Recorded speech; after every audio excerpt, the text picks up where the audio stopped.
나는 전능하신 아버지 하나님 천지의 창조주를 믿습니다. 나는 그의 유일하신 아들 우리 주 예수 그리스도를 믿습니다.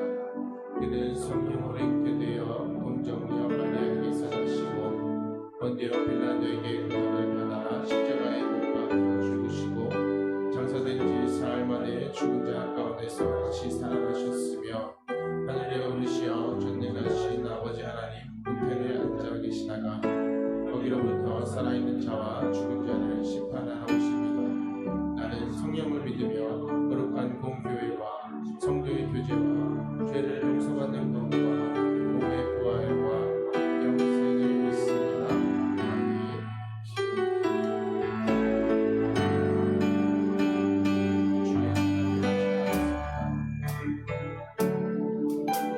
주의 사랑이 주의 선하심을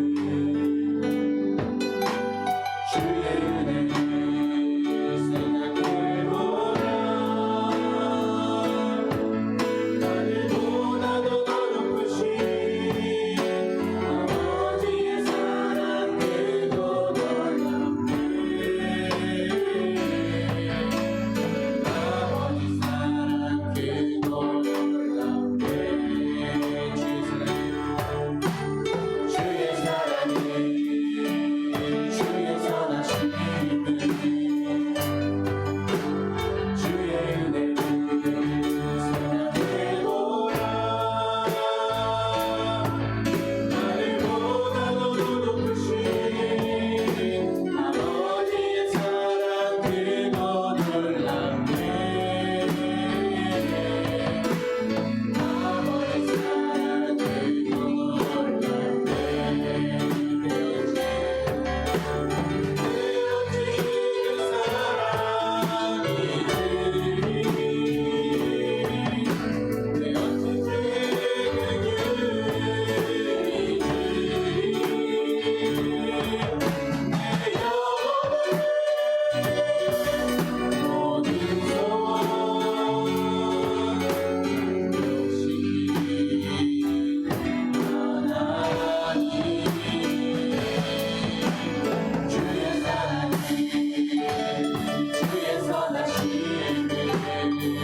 생각해보라.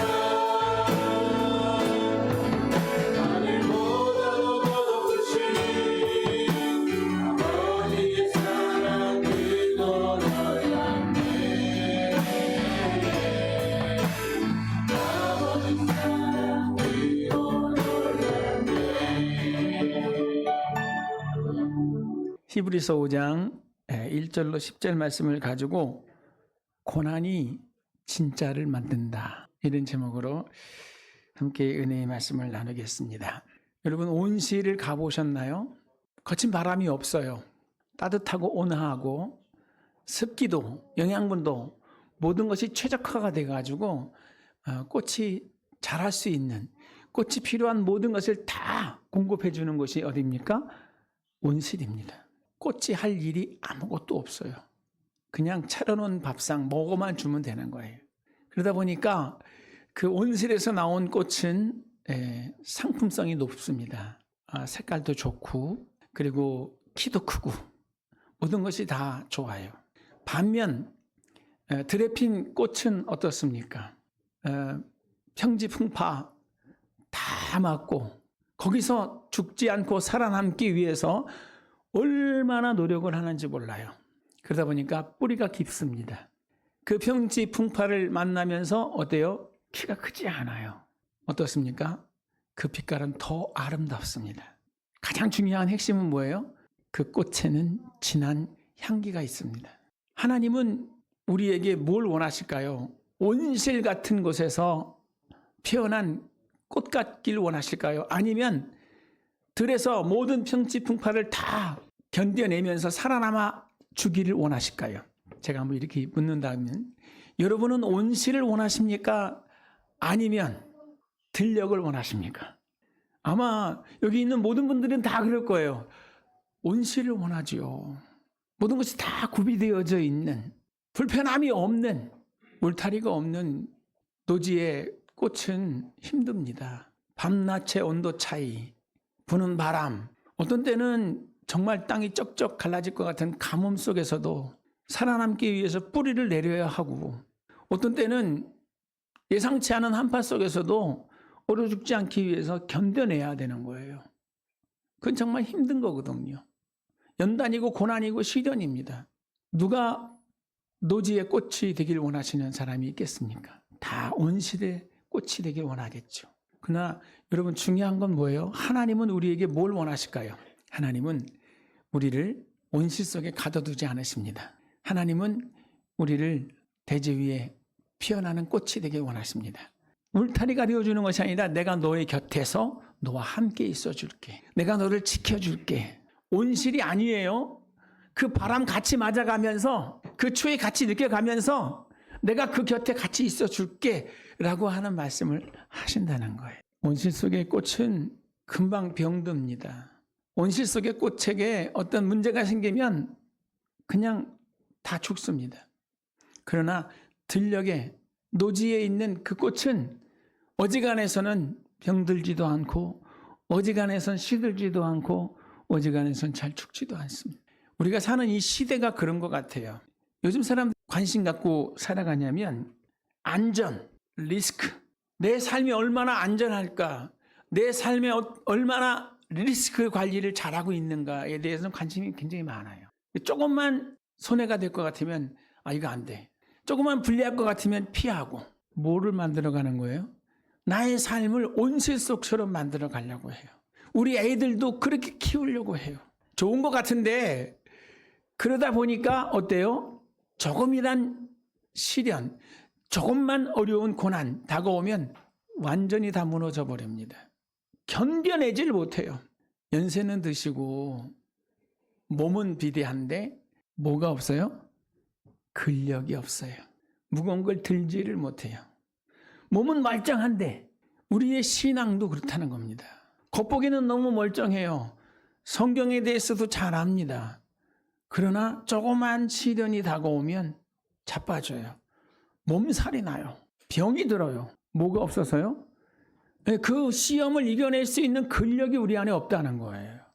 우리의 신앙의 영성을 깨워내시기를 바랍니다. 정말 하나님이 원하시고 하나님이 찾으시는 그러한 야성을 가지시고 하나님 앞에서 근력 있는 신앙인의 삶을 살아내시기를 주의 이름으로 축복합니다. 그렇지 않으면 신앙이 뭐가 되는 거예요? 취미생활이 되는 거예요.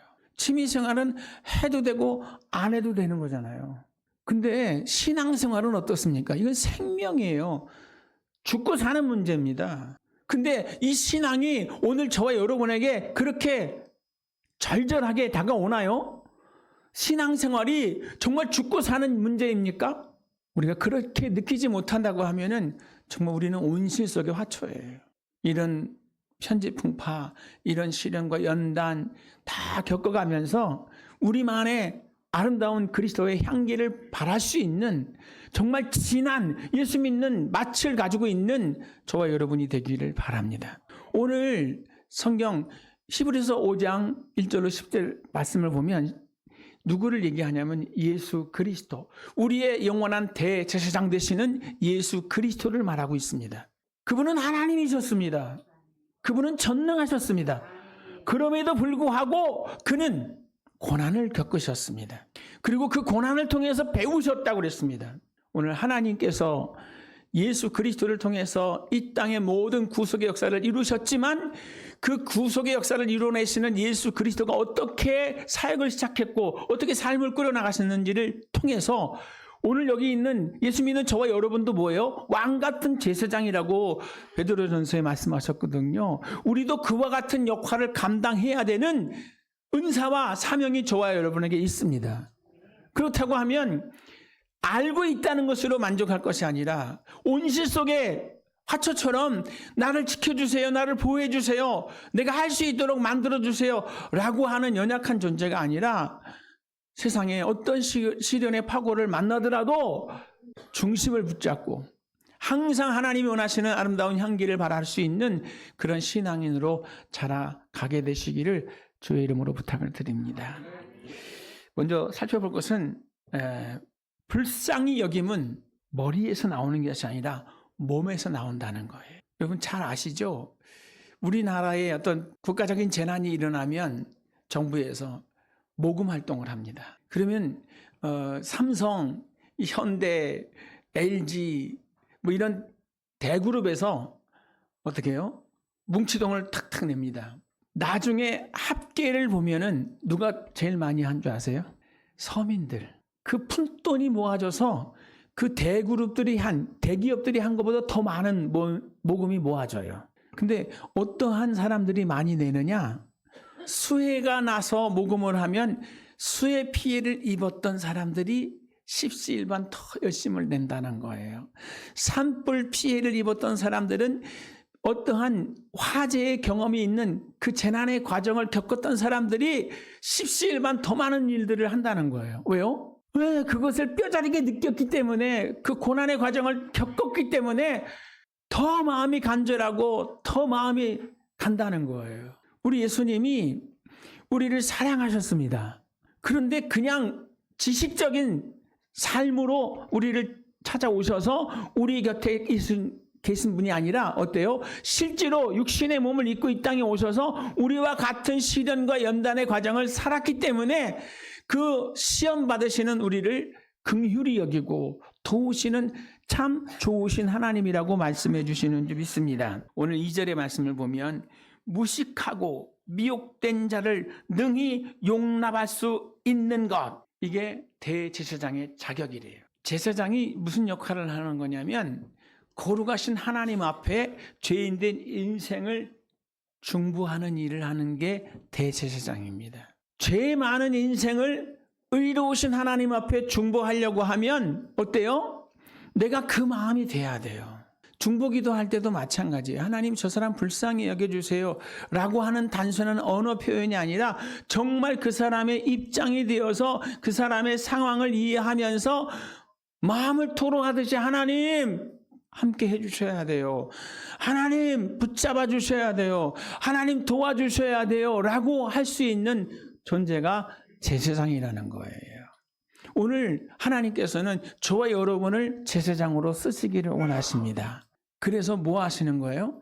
여러분, 저와 여러분의 삶을 그렇게 훈련시키시고 연단시키시고 준비시키신다는 사실을 기억하시기를 주의 이름으로 축복합니다. 하나님께서 또 나에게 신앙의 근력을 만들어 주시려고 하는구나. 나에게 또 한 번의 근육을 만들어 주시려고 하는구나. 그 과정이 다 뭐라고요? 하나님이 준비된 교육 프로그램입니다. 많이 시련을 겪으시고 많이 연단을 겪으시는 과정 속에 있는 분들이 있습니다. 정말 이거 쉽지 않아요. 이거 즐겨 할 일이 아닌 것 같아요. 그러나 어때요? 내게 필요하니까. 하나님이 나를 그렇게 쓰시려고 하니까 하나님께서 그러한 고난의 학교를 저희들에게 보내주시는 줄 믿습니다. 그러니까 힘들다, 어렵다, 고통스럽다 이렇게 하면서 낙심하지 말고 하나님께서 나를 쓰시겠구나, 하나님께서 나를 멋지게 만드시겠구나 하는 기대감을 가지고 그 과정을 인내하며 나가시기를 주의 이름으로 부탁을 드립니다. 이렇게 말도 하더라고요. 진짜 사역자는 상처받은, 치유받은 사역자다. 그 아픔을 겪어본 사람이 진짜라는 거예요. 여러분, 우리 교회도 그런 분들이 많습니다. 근데 여러분, 그런 분들이 침묵하면 안 돼요. 어떻게 해요? 그런 분들을 곁에 가서 손을 맞잡아 주고, 힘드시지요? 나도 옛날에 다 그랬어요.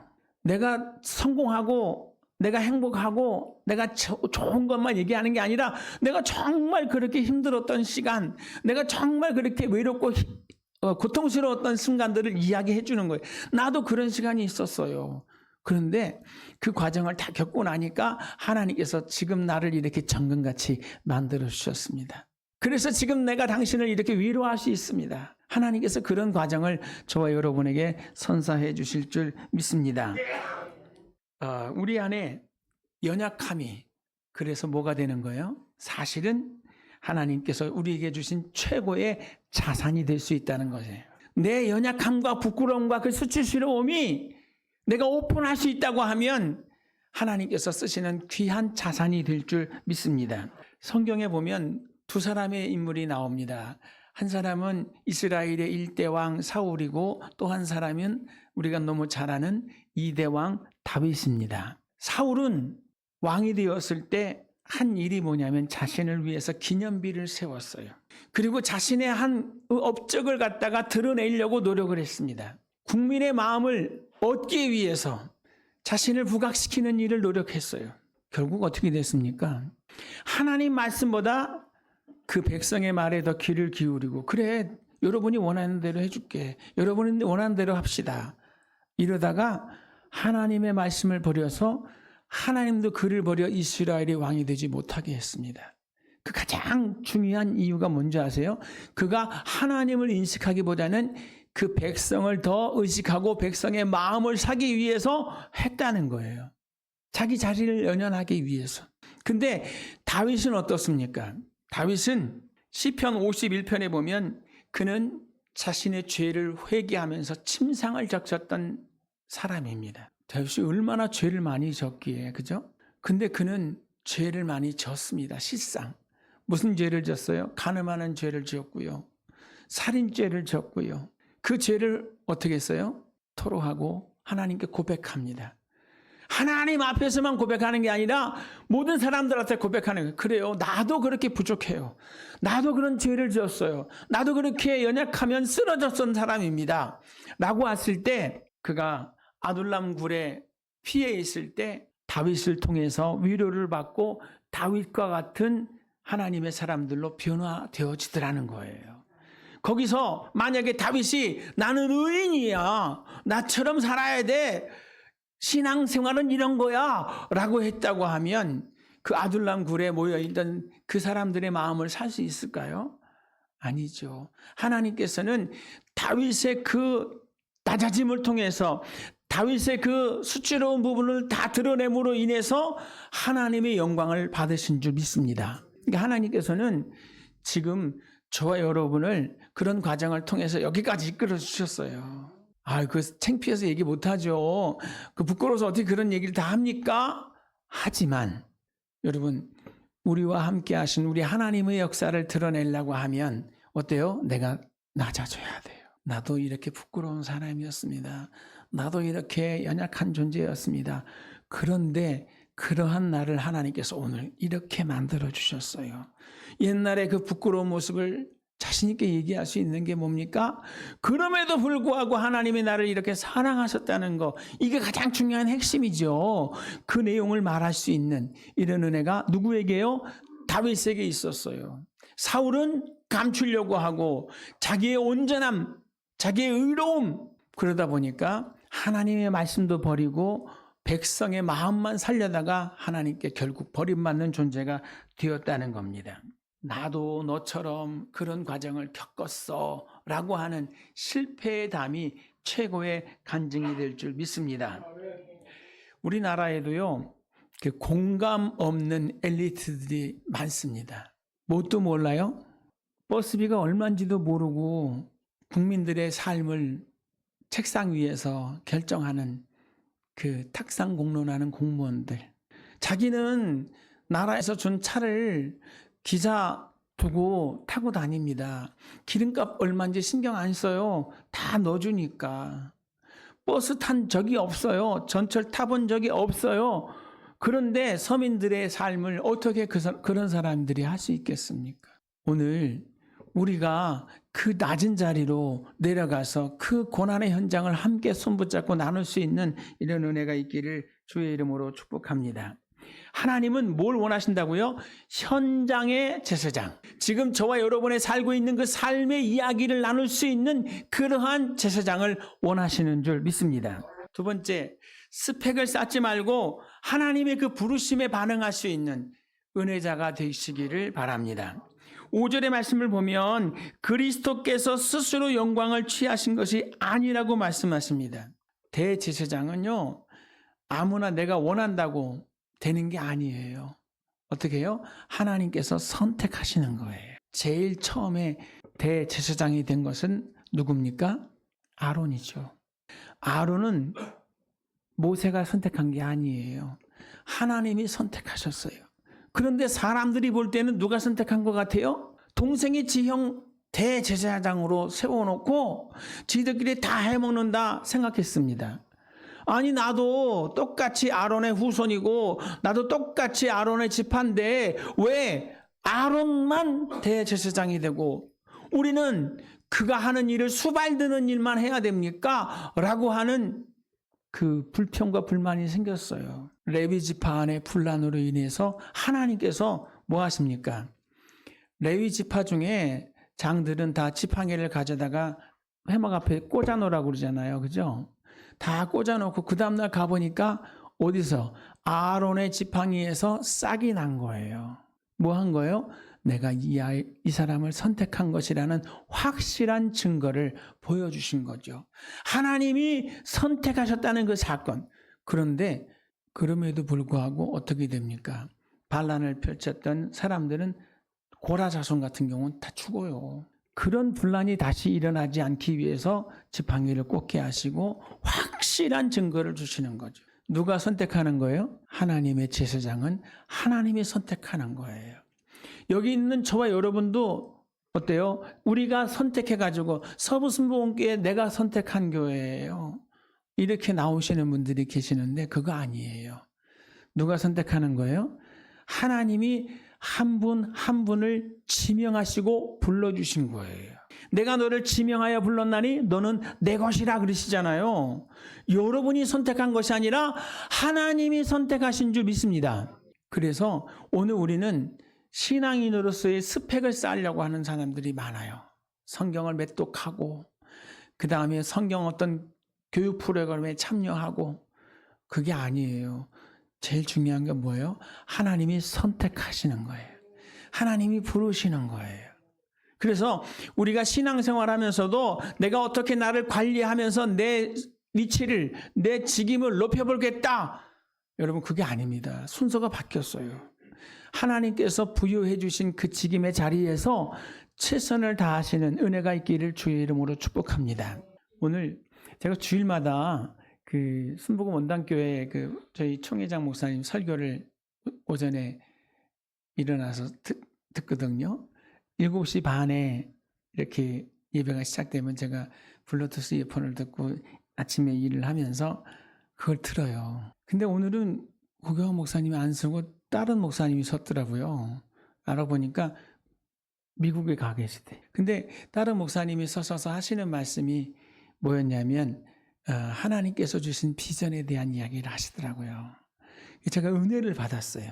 우리가 하나님이 주신 언약의 말씀을 붙잡고 그 언약의 말씀 가운데서 꿈을 가져야 돼요.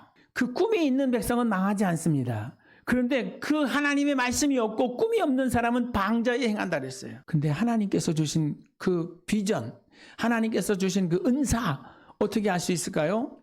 내가 그분이 표현이에요. 내가 교회 안에 왔는데 자꾸 뭐가 보인대. 아, 왜 이걸 이렇게 하지? 왜 이걸 이렇게 하지? 라는 게 보인대. 그러면 그게 뭐래요? 그게 자기의 은사래요. 누구한테만 보여요? 나한테만 보이는 거예요. 나만 이런 게 자꾸 보이지? 그거 내가 할 일이 되는 거예요. 내가 할 일이라서 하나님 나한테만 보여주신대. 그러니까 누구한테 시키지 말고 아, 하나님이 나한테 이거 하라나 보다 하고 하라는 거예요. 할렐루야. 공감하십니까? 여러분이 지금 있는 그 자리, 여러분이 지금 눈에 보이는 그 자리, 여러분 하나님께서 주신 은사의 자리일 줄 믿습니다. 여기 이렇게 아름다운 꽃이 꽂혀 있잖아요. 이 꽃 보시죠? 이 꽃 보시죠? 보시고 아 이쁘네. 아 오늘 좀 특별하네. 꽃이 이상하게 꽂힌 게 아니라 꽃병에 꽃 담아놨네. 그죠? 그 이상도 그 이하도 아니에요. 근데 한 분 틈만 나면 나와서 꽃의 방향을 얘가 얼굴로 돌리고 있어서 얘가 어떻게 해서 자꾸 수시로 바꾸시는 분이 있어요. 누구예요?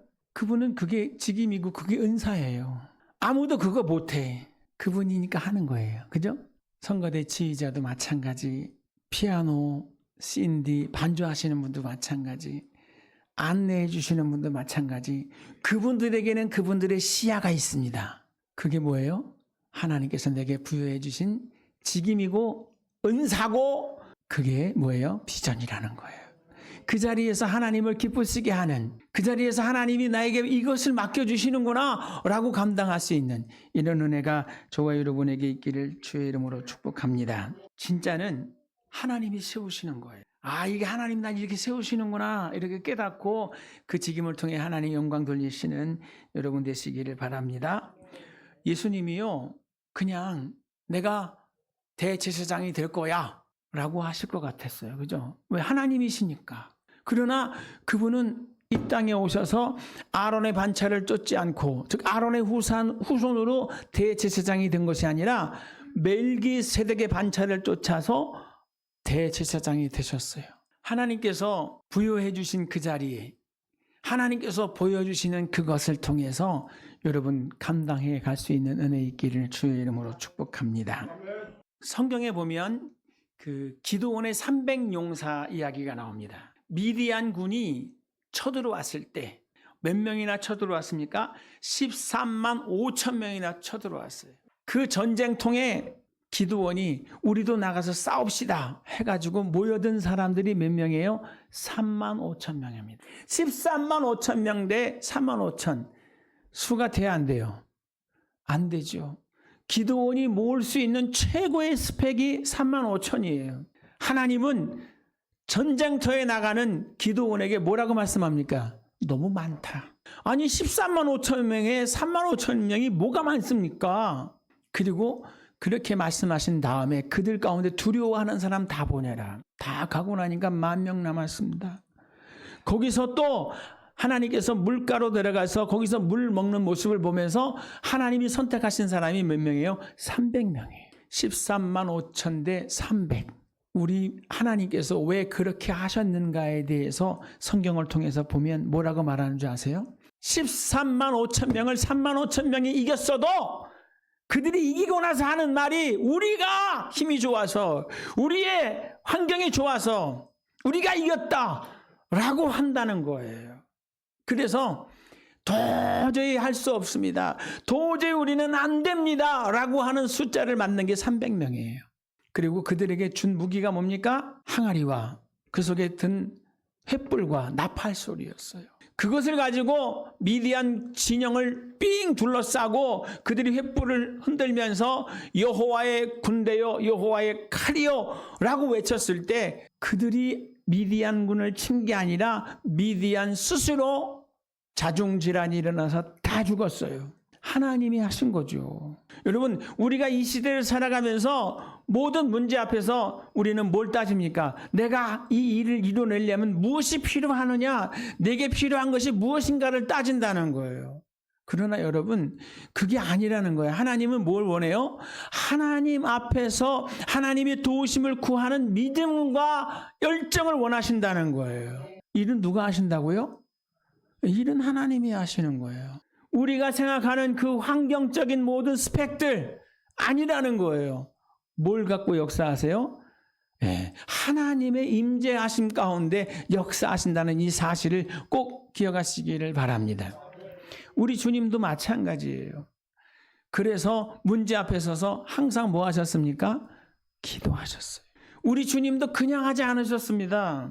기도 가운데 눈물로 호소하시면서 하나님께 나아갔어요. 그때 하나님께서 그 기도를 들으시고 응답하시는 거예요. 예수님도 병을 고칠 때도 마찬가지, 죽은 나사로를 살릴 때도 마찬가지, 풍랑을 잠잠케 하실 때도 마찬가지 뭐 하시고 합니까? 기도 가운데 이루어내시는 거예요. 우리는 어떻습니까? 기도하시나요?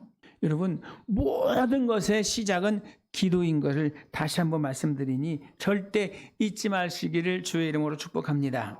그 다음에 세 번째, 통곡과 눈물이 순종의 실력을 만들어낸다는 사실이에요. 오늘 8절도 9절 말씀 한번 읽어보겠습니다. 그가 아들이시면서도 받으신 고난으로 순종함을 배워 온전하게 되셨은 즉, 아들이신 하나님이 배우실 게 있었대요. 전능하신 하나님께서 뭘 배우셨을까요? 책 펼쳐놓고 배우는 걸까요? 머리로 배우는 걸까요? 그게 아니라 삶을 통해서 몸으로 통과했다는 거예요. 그 과정을 다 겪으시고 그런 의미예요. 머리로 배우는 게 아니라 삶을 통해서 내가 그 자리에 느낌을 가지고 알으셨다는 거예요. 다 해보신 분들은요, 척하면 압니다. 아, 그거 나도 다 해봤어. 그거는 이런 의미가 있고 그것은 이런 뜻이야. 라고 말하잖아요. 왜요? 자기가 몸소 그렇게 과정을 겪었기 때문에 아는 거예요. 엄마 앞에서 큰 소리 치면 안 돼요. 아빠 앞에서 큰 소리 치면 안 돼요. 아빠 말은 귀한 겁니다. 엄마 말은 귀한 겁니다.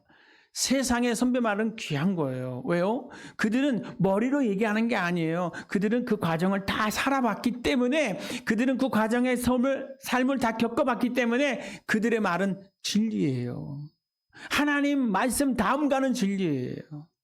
오늘 하나님께서, 하나님 되신 예수님께서도 그렇게 인생의 삶을 머리로 아는 게 아니라 실제로 삶으로 통과하시면서 겪었다는 거예요. 그러면서 뭘 배워요? 순종을 배우셨. 이 순종을 말할 때마다 절대 빼뜨릴 수 없는 게 뭐예요? 겟세마네 동산에 예수님 기도지 않습니까?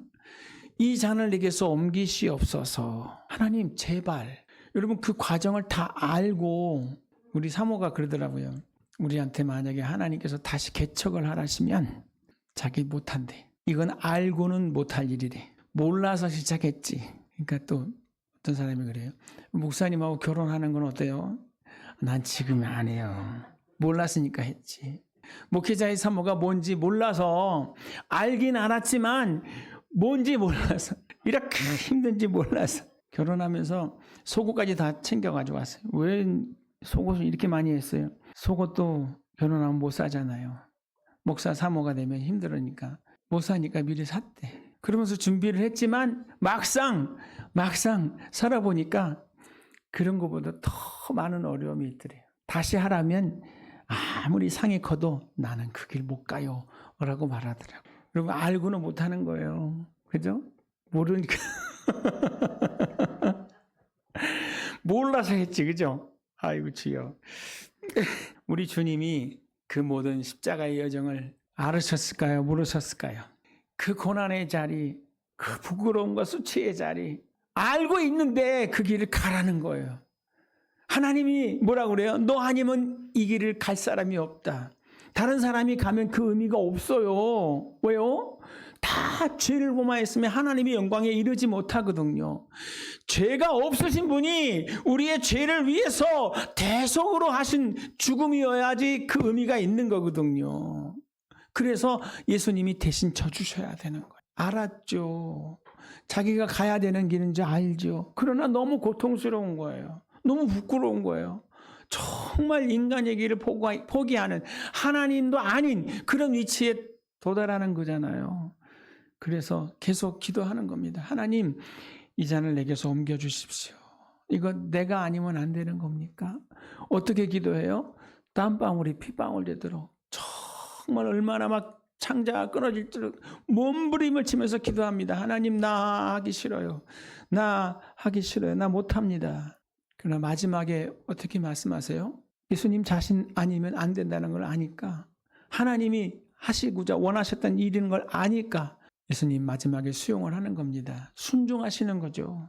자원하는 게 아니에요. 그냥 순종하는 거예요. 내 뜻대로 마시고 아버지 뜻대로 하셔서 구원의 길을 열으시라고, 나로 인하여 구원의 길을 열으시라고 이렇게 수용하시는 겁니다. 우리 예수님께서 순종을 하실 수 있도록 하나님께서 훈련을 시키신 거예요. 우리도 마찬가지. 내가 살아서는 절대 할 수 없는 그 순종, 하나님이 원하시고 하나님이 뭘 계획하셨는지를 우리가 안다고 하면 나중에는 우리가 스스로, 맞아요, 내가 좀 손해를 보더라도, 내가 고난의 과정을 겪더라도 내가 감당해야 될 일이라고 하면, 나를 통해서만 하실 수 있는 일이라고 하면 내가 그 일을 감당하겠습니다 할 수 있는 이런 은혜가 저와 여러분에게 있기를 바랍니다. 순종은 우아한 척 하는 게 아니랍니다.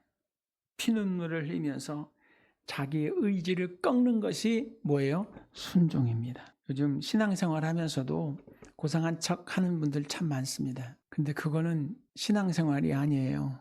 취미생활이죠. 내 연약을 인정하고 하나님의 부르심에만 집중하면서 고난의 현장에서 눈물로 순종하는 것을 배워가시기를 주의 이름으로 축복합니다.